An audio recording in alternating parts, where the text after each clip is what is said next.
Japan की जो embassy fees है वो बहुत कम है। सर पूरे मुद्दे पे आ जाओ, खोल दो अब, दरवाजा 1800 खोल दो। रुपया लगता है जी एम्बेसी फीस, जिसमें कितना आपका कितना कोरियर कितना? 1800 इंडियन रुपीस। 1800 Indian rupees. हाँ, सिर्फ ऑनली। हेलो एवरीवन, मेरा नाम है Arpit Nigam. Welcome back to our channel. आपने मुझे अक्सर देखा होगा इस चैनल पे आंसर करते हुए। आज मेरा रोल थोड़ा चेंज हो गया है, समय की जो सुई है वो मुड़ गई है और आज कटघरे में है सिमरनजीत सिंह भुल्लर। आज हम इनसे कुछ ऐसी इंफॉर्मेशन जानेंगे जो जापान टूरिस्ट वीज़ा के लिए बहुत इंपॉर्टेंट होती है। इसके साथ साथ इनका ओवरऑल एक्सपीरियंस जानेंगे, क्योंकि इन्होंने बहुत सारी कंट्रीज में ट्रेवल किया हुआ है।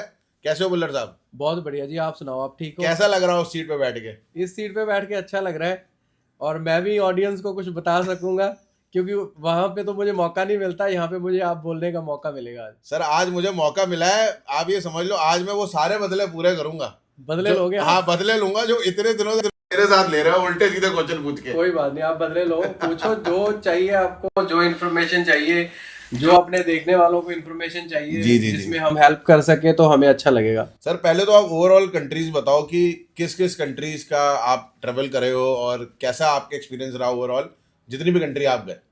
देखो, मैंने अब तक ऑस्ट्रेलिया, यूके और उसके अलावा यूरोप की कुछ कंट्रियां हाँ। और एशिया की बहुत सारी कंट्रियां ट्रैवल की है। यहाँ पे नॉर्मली अपने इंडियन लोग ट्रैवल करते हैं और बहुत सारी कंट्रियां एक्सप्लोर करने के बाद मुझे अब ये लगा कि हम बैठ के लोगों को बताएं कि क्या क्या डिफिकल्ट क्वेश्चन, मतलब चीज़ें होती है जो फेस करते हैं लोग, हाँ।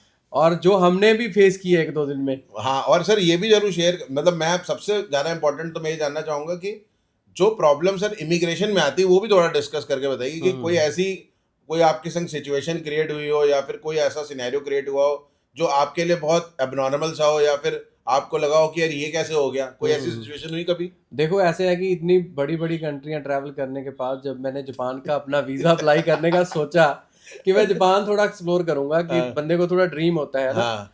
तो सबसे पहले तो जब मैंने ये वीज़ा अप्लाई करने का सोचा तो मैंने उसी दिन यूके की फाइल सबमिट करवानी थी, उसी दिन मैंने जापान की फाइल सबमिट करवानी थी। तो जैसे स्टूडेंट वीज़ा ऐसे है कि ई वीज़ा आ रहा है आजकल, तो हमने लगा कि शायद टूरिस्ट वीज़ा भी जो यूके का होगा वो भी ई आएगा, तो हम सेम डे वीएफएस जाएंगे, दोनों कंट्री को सबमिट कर देंगे। बट ऐसे नहीं हुआ। हम यूके जब अपनी फाइल सबमिट करने गए तो उन्होंने पासपोर्ट ही हमारा रख लिया, तो उस दिन हमारी फाइल सबमिट हो नहीं पाई। तो हमने जो बैंक से ड्राफ्ट बनाए थे तो उसी दिन रेडी करवा लिए थे। अच्छा। तो फिर हमने 15-20 दिन लगे, हमारा यूके का वीज़ा आ गया। अच्छा। तो फिर हमने थोड़ा टाइम इग्नोर किया कि कोई बात नहीं, जापान ही है तो थोड़े दिन रुक के कर लेंगे, क्या होने लगा है। तो फिर सबसे बड़ी प्रॉब्लम ये आई कि 2-3-4 महीने बाद जब मैं गया वीएफएस अपनी फाइल लेके, तो उन्होंने मुझे वापस भेज दिया। अच्छा अच्छा। ये बोल के कि जो आपके ड्राफ्ट है वो 3 महीने के लिए वैलिड होते हैं। अच्छा अच्छा। ये लोगों को भी जान लेना चाहिए कि नहीं वो नहीं नहीं नहीं, वेट वेट वेट वेट, मैं भाई सबसे पहले आप देखो ड्राफ्ट पे आ गए। हाँ। ड्राफ्ट सर बीच वाली चीजें हैं, आप स्टार्टिंग से बताओ।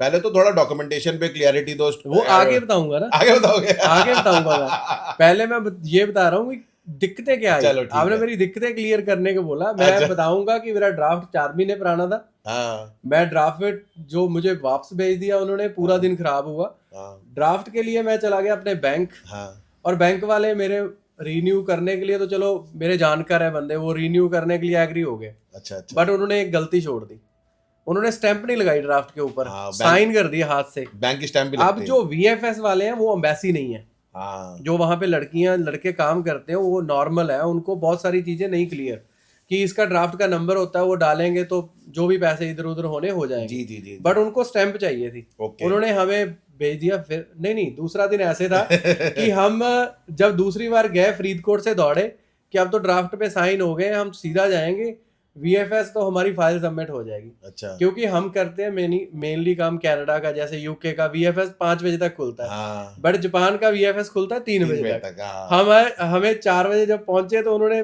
बाहर से ही बोला चलो चलो गेट आउट, चलो 4 बज चुके, कल आना। और उन्होंने ये बोला कि मैंने उनको झूठ बोला, क्योंकि हमारा घर तो चलो मोहाली में है, मैं तो आया हूँ 300 किलोमीटर से। हाँ। तो उन्होंने बोला यार जहां से मर्जी आए हो आप, यहाँ पे किसी को फाइल दे जाओ अपनी, हाँ। आप वापस चले जाओ, आपकी फाइल कोई दूसरा बंदा करा सकता है। क्योंकि अथॉरिटी लेटर वो भी नहीं बोला उन्होंने। अच्छा। कि क्योंकि इसमें बायोमेट्रिक तो होते नहीं है, तो ओके, फाइल ओके। सबमिशन ही होनी है, तो ओके, किसी ओके। को भेज दो। मैंने अपने ऑफिस से अपने फ्रेंड को भेज दिया, वरुण चोपड़ा को भेज दिया अच्छा कि तू मेरी फाइल सबमिट करवाया।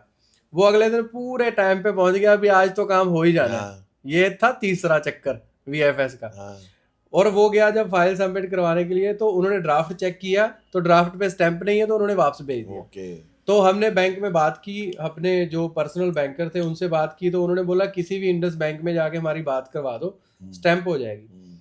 तो दूसरा जो प्रॉब्लम ये निकली कि हमने पहले बार जब गए थे, वो 5-7 दिन पहले की बात थी, तो उन्होंने बोला कि आपकी 15 फरवरी की ट्रैवल डेट है, ये डेट भी चेंज करके लेके आओ। हाँ ठीक है, हमने वो भी चेंज की। हम अगले दिन अपने ड्राफ्ट लेके गए, चले वहां पे, तो हमारी चलो फाइल सबमिट होगी। और डॉक्यूमेंट से रिलेटेड जो आप पूछ रहे हो कि डॉक्यूमेंट कौन से चाहिए, हाँ नहीं रुको रुको, अब मैं आपने जो क्वेश्चन पूछा तो जो उन्होंने आंसर दिया उस पर मैं देखो क्वेश्चन पूछ, मैं उल्टा हुआ हूँ ना आज। हाँ तो मैं क्वेश्चन कर रहा हूँ, जो आपने आंसर दिया इसमें आपने आइटनरी की बात करी कि आपको डेट चेंज करनी तो पड़ेगी। एक थोड़ा दर्शकों को ये समझाइए कि जब आप वीएफएस में फाइल डिपॉजिट करने जा रहे हैं तो उसके कितने, मतलब जिस दिन आपकी ट्रेवल डेट है उसके कितने पहले आपने फाइल डिपॉजिट करनी है?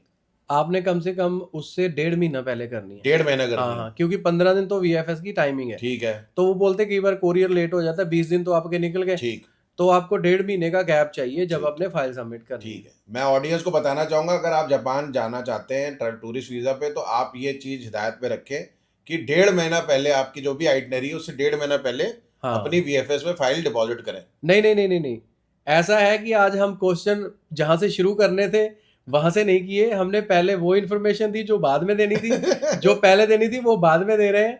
बट जापान का टूरिस्ट वीजा लेना बड़ा इजी है। अच्छा, ये बात मैंने शुरू से ही बोलनी थी। चलो, बट इसमें बहुत सारी कंफ्यूजन्स है, तो जो कंफ्यूजन है वो क्लियर करें, डॉक्यूमेंटेशन पे आए, और ये मंच है आपका। हाँ। सबसे पहले तो मैं आपको ये बताता हूँ कि ये कंट्री का जो पासपोर्ट है वो बहुत पावरफुल है। अब आप पूछो पावरफुल क्यों है? सर अब मेरे से ही क्वेश्चन पूछ रहे हैं, चलो मुझे ही जवाब देने पड़ रहे हैं, मुझे तो समझ में नहीं आ रहा। आप पूछो ना क्यों है। मेरी सिचुएशन भी बड़ी अजीब हो गई है। अच्छा सर, ये पासपोर्ट जापान का, ये पासपोर्ट जो इंडेक्स होता है, पावरफुल पासपोर्ट इंडेक्स, इसके बारे में थोड़ा प्रकाश डालिए।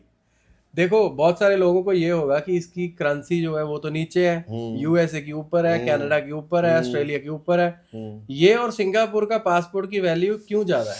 क्यों ज्यादा सर? क्यों ज्यादा है? इसलिए ज्यादा है कि इन कंट्रियों को ऑन अराइवल वीजा ज्यादा कंट्रियां इशू करती है। हाँ। इसलिए इनका पासपोर्ट पावरफुल है। इनके जो बॉर्डर सिक्योरिटी रीजंस है वो बहुत कंट्रियों के साथ साथ सेफ है। हाँ। मतलब बहुत सारी कंट्रियां ये करती है कि अगर सिंगापुर या जापान का बंदा हमारी कंट्री में आएगा तो कोई गड़बड़ नहीं करेगा।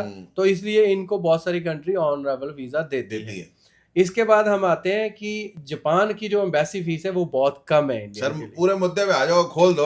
1800 रुपया लगता है जी एम्बेसी फीस, जिसमें आपके courier 1800 Indian rupees. 1800 Indian rupees? हाँ, सिर्फ ऑनली। ओके। एम्बेसी फीस है जिसमें आपकी कोरियर की फीस भी एडेड है। बट आपको जो एम्बेसी फीस देनी है ना तो क्रेडिट कार्ड से होनी है, ना आपकी एम्बेसी फीस जाके बाय हैंड कर सकते हो, ना कोई यूपीआई, कुछ नहीं कर सकते। आपने अपने बैंक जाना है और आपने ये वीएफएस ग्लोबल के ड्राफ्ट बनाने हैं तीन के नाम पे। तीन, एक 450 का, एक 550 का और एक बनाना है 800 का। अच्छा। ये 3 ड्राफ्ट बनेंगे और आपकी फाइल सबमिट हो जाएगी। इतनी एडवांस कंट्री ड्राफ्ट पे काम कर रही है, यहाँ तो यूपीआई चल रहा है। हाँ, ड्राफ्ट पे ये कंट्री काम करती है। उसके बाद आपको जो डॉक्यूमेंट चाहिए, आपकी कम से कम आईटीआर है जो मैं बोलूंगा कि 5 लाख से ऊपर होनी चाहिए, और आपके अकाउंट में 4-5 लाख रुपया होना चाहिए, और प्रॉपर आपकी स्टेटमेंट मेंटेन होनी चाहिए कि वो पैसे कहाँ से आ रहे हैं। और आपकी 2 साल की आईटीआर लगती है जो उसी हिसाब से होनी चाहिए जैसे आपकी बैंकिंग है। मतलब 5 लाख से ऊपर आईटीआर और अकाउंट में भी 5 लाख से ऊपर पैसे, और प्रॉपर्टी वैल्यूएशन ये रिपोर्ट नहीं चाहिए उनको आपकी। ओके।